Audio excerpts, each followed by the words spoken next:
Nous sommes chez vous pour vous informer dans ce rendez-vous d'actualité sur la RTNT. Mesdames et messieurs, bonsoir. 4 quais d'accostage viennent d'être réceptionnés au sud Kivu pour mettre fin à des incidents de naufrage à répétition sur le lac Kivu. Une promesse du chef de l'État Félix Antoine Tshisekedi qui a été réalisée pour la protection de la population. 30 avril, c'est la journée nationale de l'enseignant, placée sous le thème de la gratuité de l'enseignement primaire pour tous à Kinshasa. Une manifestation a eu lieu au stade de martyrs de la Pentecôte en faveur de l'enseignant congolais. Les forces vives de la République ont salué la mise en pratique de la gratuité de l'enseignement. C'est les sommaires de ces 19 heures qui fera la ronde des provinces pour vous faire une idée de l'actualité dans notre pays. Merci d'être avec nous sur la RTNT. Direction Lusaka, une industrie de la chaîne des valeurs de batteries électriques sera érigée à Kinshasa et en Zambie. Les deux pays se sont convenus d'identifier un site pilote qui va abriter le projet. Un accord de coopération entre les deux pays pour la mise en œuvre d'une chaîne de valeurs de batteries électriques et énergie renouvelable. Le président de la République, Félix Antoine Tshisekedi Tshilombo, a pris part à ces assises qui ont eu lieu à Lusaka en Zambie. Reportage de notre confrère Guilain Kabalonji. Bienvenue Kabamba et Claude Mbouy.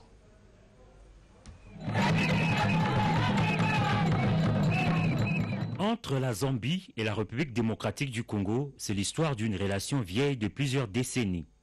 L'axe Kinshasa-Lusaka tient bon, avec pour preuve ce vendredi cette troisième visite en terre zambienne du président de la République démocratique du Congo, Félix Antoine Tshisekedi, en provenance de Lubumbashi. Accompagné de la distinguée première dame, le chef de l'État congolais a été accueilli à l'aéroport international Kenneth Kaunda par le ministre zambien des Affaires étrangères à la tête d'un comité d'accueil constitué d'officiels congolais et zambiens. Après les honneurs militaires, le cortège présidentiel a pris la direction du centre de conférence Mulungushi où le président de la République a été accueilli par son homologue zambien. Akainde Hichilema et Félix Antoine Tshisekedi Tshilombo se sont par la suite entretenus en tête-à-tête avant de rejoindre la grande salle de conférence pour la cérémonie des signatures de l'accord de coopération entre les deux pays pour la mise en œuvre d'une chaîne de valeur des batteries électriques et des énergies renouvelables. Une initiative qui fait suite au DRC Africa Business Forum tenu à Kinshasa en novembre 2021 en présence des deux chefs d'État. Des discours ont ponctué cet événement, mais le temps fort de la cérémonie fut la signature de protocoles d'accord entre respectivement les ministres des Finances, des Mines, de l'Industrie de ces deux pays frontaliers détenant environ 70% des réserves mondiales de cobalt. Cette initiative transformatrice pour la sous-région de l'Afrique centrale et le reste du continent a été saluée par le président congolais invité à prendre la parole. C'est un grand jour pour moi et pour l'Afrique parce que je souhaiterais que ce jour soit un jour précurseur pour la suite de la vie économique de notre continent. Que ce jour soit un exemple pour tous les pays d'Afrique, pour qu'ils comprennent qu'avec la création de la zone de libre-échange continentale, nous avons pris l'engagement devant nos peuples respectifs et devant l'histoire de nous mettre ensemble, de mettre ensemble nos énergies, nos intelligences, nos capacités pour pouvoir faire avancer l'Afrique dans le domaine économique. La même joie a été partagée par son homologue zambien qui a fait remarquer que ce projet ne constitue pas une menace pour d'autres pays, mais plutôt une opportunité pour le développement du continent. Un communiqué final des assises lu respectivement par le ministre congolais de l'Industrie en français et son homologue zambien en anglais a sanctionné ces assises. Les deux États conviennent notamment de mettre en place un cadre de gouvernance dénommé le Conseil de la batterie de la RDC et de la Zambie et s'engagent par ailleurs à identifier un site pilote pour l'érection d'une industrie de la chaîne de valeur de batterie devant abriter le projet en RDC, en Zambie ou à cheval entre les deux pays. Le président de la République a présidé hier la 51e réunion du Conseil de ministres à partir de Lubumbashi avant de se rendre à Lusaka. Les détails de points abordés étaient lus dans le compte rendu fait par le porte-parole du gouvernement, Patrick Mouyaya. En voici un extrait. Conseil de ministres. Le président de la République, chef de l'État, Félix Antoine Tshisekedi Tshilombo, a présidé ce vendredi 29 avril 2022 à partir de Lubumbashi par visioconférence la 51e réunion du Conseil de ministres. 4 points étaient inscrits à l'ordre du jour. 1. Communication du président de la République, chef de l'État. 2. Point d'information. 3. Approbation d'un relevé des décisions du Conseil de ministres. Et 4. Examen et adoption des textes. La communication du président de la République, chef de l'État, a porté sur 5 points principaux, à savoir 1. De l'accélération de la mise en œuvre du programme de 145 territoires. Le président de la République a rappelé aux membres du Conseil l'urgence du démarrage effectif du programme de développement à la base de 145 territoires. Il a rappelé que toutes les structures concernées doivent continuer à s'engager pour la mise en œuvre effective de ce projet. À ces jours, les agences d'exécution qui ont été sélectionnées et qui ont reçu la première tranche de ce qui leur est dû sont invitées à finaliser les différentes études des différents projets afin de procéder au lancement des appels d'offres des travaux et services. Pour ce faire, le président de la République a invité le ministre des Finances à s'assurer du respect du plan de décaissement convenu avec les différentes agences d'exécution.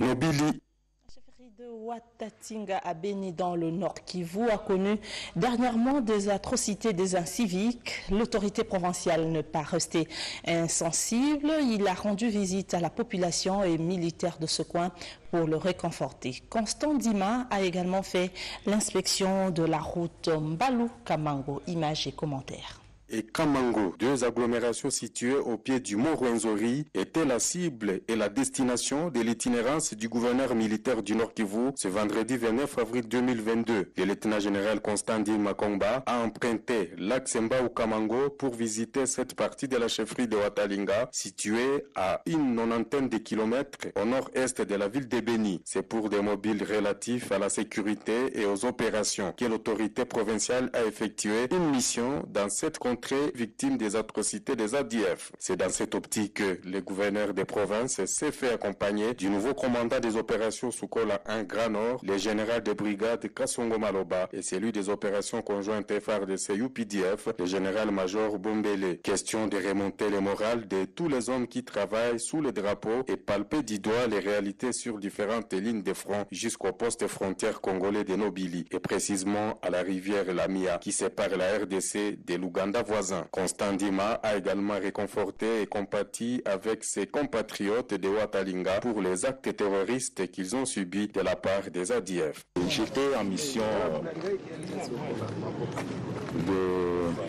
d'itinérance et aussi de commandement.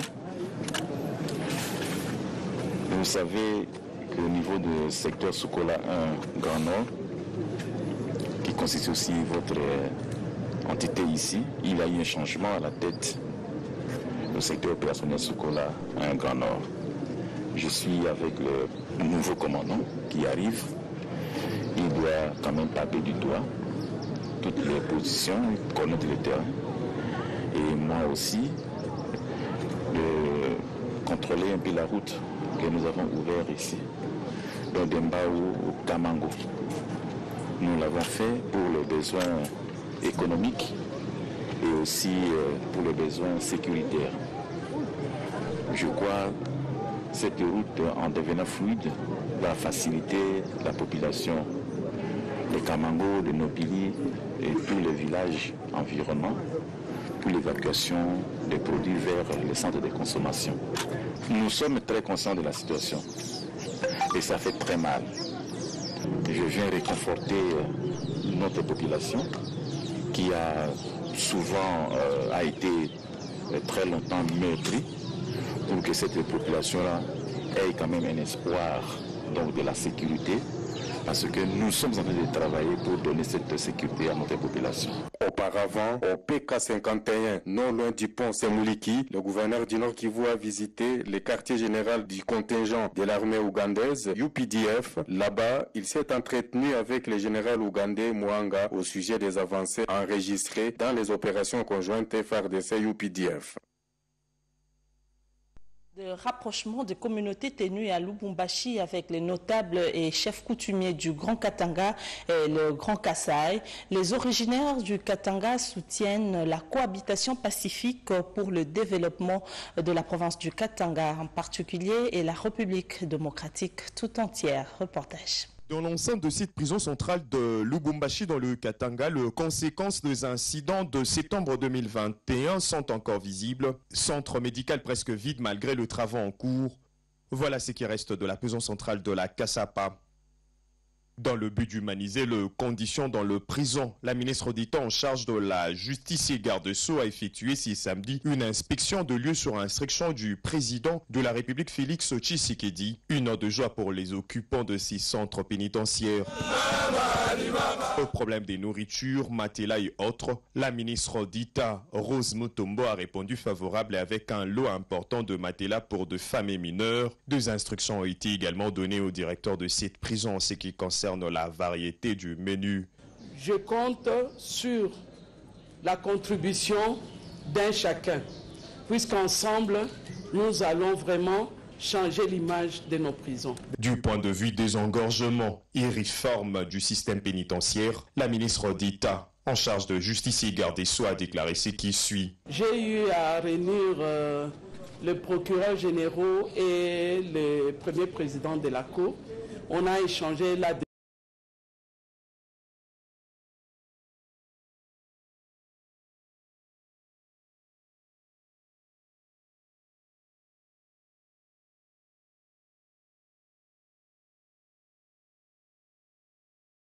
l'électrification du pays.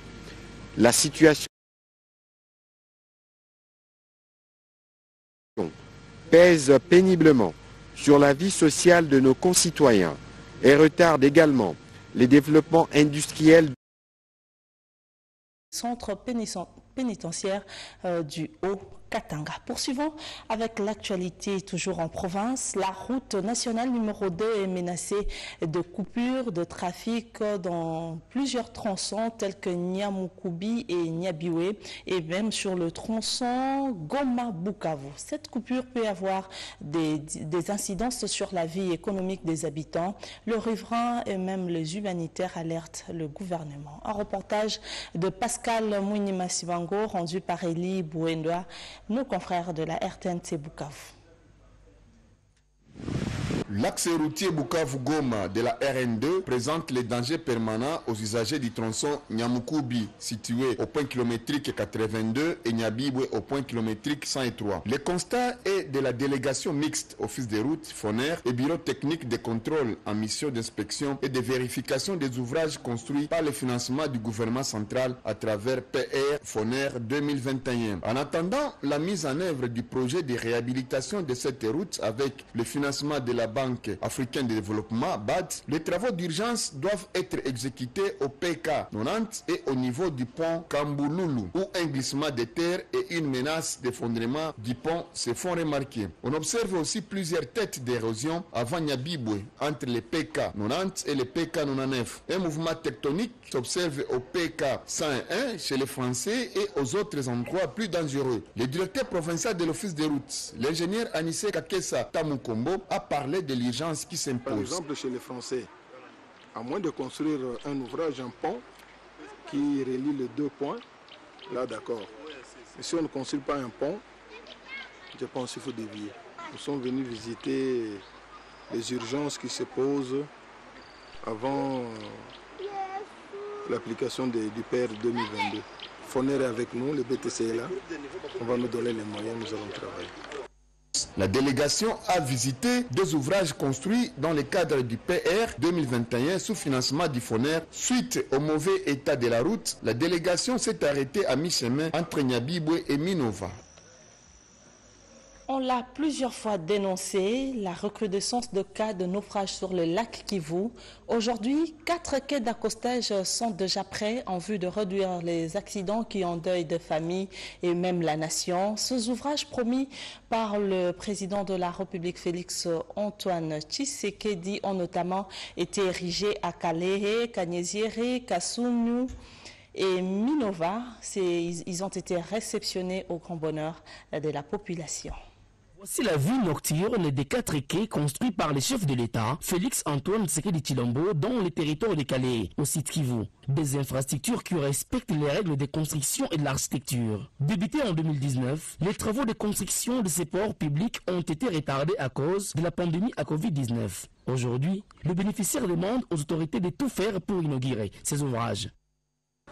Ce que nous attendons pour nous, d'abord nous capitaines, nous conducteurs des bateaux, c'est une satisfaction. Et je profite pour dire merci au chef de l'État et dire merci à l'équipe l'AS qui a exécuté ces projets, parce que c'est un projet pour nous conducteurs, qui vient de nous faciliter la tâche. Nous accostions jadis dans une difficulté. Mais aujourd'hui ou demain, après l'inauguration, quand on va nous permettre d'accoster sur les quais, on fera des manœuvres très facilement. Le territoire de Calais n'a pas de route praticable. Grâce à ce quai, les médicaments pourront désormais être acheminés sans beaucoup de difficultés, y compris les transferts de malades vers les grandes structures sanitaires. Ces ports construits à Calais, Centre, Kanyezire, Kasumnu et Minova vont faciliter les échanges commerciaux entre Calais et des grandes agglomérations comme Goma et Bukavu, dans les Kivu. L'ingénieur en chef de ces ouvrages rassure sur leur qualité. Nous avons travaillé d'arrache-pied, nous avons travaillé comme des patriotes. En fait, nous nous sommes donné le courage de se mettre à table et de discuter, de réaliser l'ouvrage à terme qui soit résistant à long terme. Les travaux de construction de ce quai d'accostage ont... Restons toujours dans ce chapitre des infrastructures, mais cette fois-ci dans la province de Lualaba. Le Lualaba s'active formellement à désenclaver l'arrière de la province. Le gouvernement provincial a financé le travaux de réhabilitation de la route nationale numéro 1 dans son tronçon comprise entre Ngouba et Luboudi. Le gouverneur Fifi Masuka a dépêché le commissaire général en charge de l'entrepreneuriat Lydia Kapapa pour inspecter le travaux. Reportage.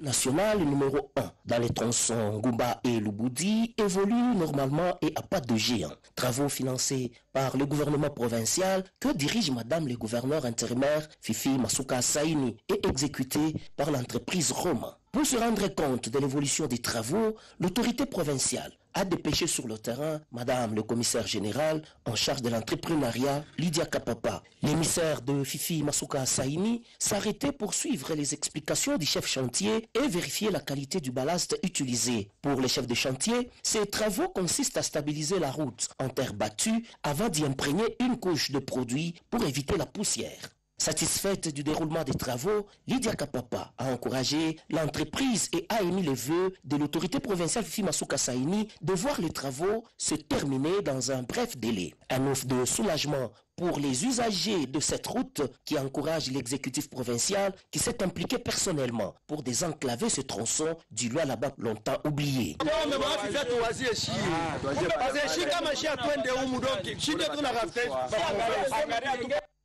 La commissaire générale en charge de l'entrepreneuriat s'est rendue compte du calvaire que vivent les enfants du territoire de Luboudi et a promis de faire rapport à Fifi Masuka Saini qui concrétise la vision du chef de l'État pour rendre viable les territoires. Nous allons interrompre ce journal pour rendre l'antenne à Lubumbashi où se tiennent plusieurs travaux avec le membre du gouvernement qui s'y trouve sur place. En attendant, nous vous disons merci de nous avoir suivis et prenez rendez-vous. Notre grande édition du journal de 20h aura lieu avec Sandra Nyangitapu. Au revoir.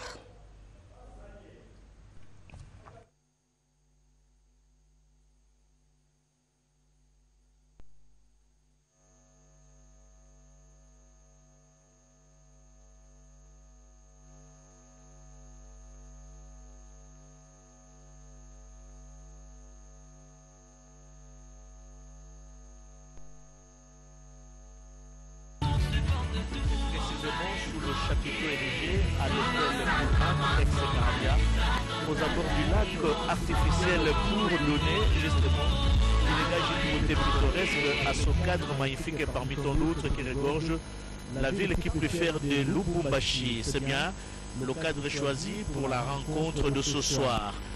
Vivre ensemble, c'est le concept qui a prévalu pendant les travaux dont le coup d'envoi avait été donné par le Premier ministre Jean-Michel Samalou Kondé pour réconcilier justement le peuple katangais et Kassaya, mettre de côté ce qui les divise et regarder dans la même direction pour contribuer tous au développement de la République démocratique du Congo, ce malgré les divergences sociopolitiques. C'est l'unité dans la diversité, dit-on. Même si le président de la République, Félix-Antoine Tshisekedi Tshilombo, n'est pas venu à Lubumbashi pour régler les conflits entre Katangais et Kassaya, mais vivre ensemble, c'est la vision politique du chef d'État, Félix-Antoine Tshisekedi Tshilombo, qui a toujours émis le vœu de voir les Congolais unis comme un seul homme et pour contribuer chacun dans son domaine au développement de la République démocratique du Congo. Très chers téléspectateurs, Félix-Antoine Tshisekedi Tshilombo qui est arrivé le mercredi dernier ici à Lubumbashi pour une visite de travail en visitant bien sûr les infrastructures et en recevant les différentes couches socio-professionnelles pour exhorter les uns et les autres à vivre unis, car l'unité nationale, c'est le dénominateur commun du peuple congolais qui, depuis la nuit des temps, très chers téléspectateurs, sous l'impulsion de ses leaders, tant du monde politique que du monde social, a toujours combattu contre vents et marées le venin de la division, de la balkanisation de la République démocratique du Congo. Patrice Emery Lumumba l'a fait au lendemain de l'accession de notre pays à l'indépendance, à la succession à la souveraineté nationale et internationale. Le maréchal Mobutu a placé l'unité nationale au centre de ses préoccupations tout au long de son règne à la tête du pays. Aujourd'hui, le chef de l'État Félix-Antoine Tshisekedi Tshilombo prend à bras le corps cet héritage d'unir et de rassembler le peuple congolais autour d'un idéal, voir les Congolais aller et vivre à l'endroit de son choix sur l'ensemble du territoire national.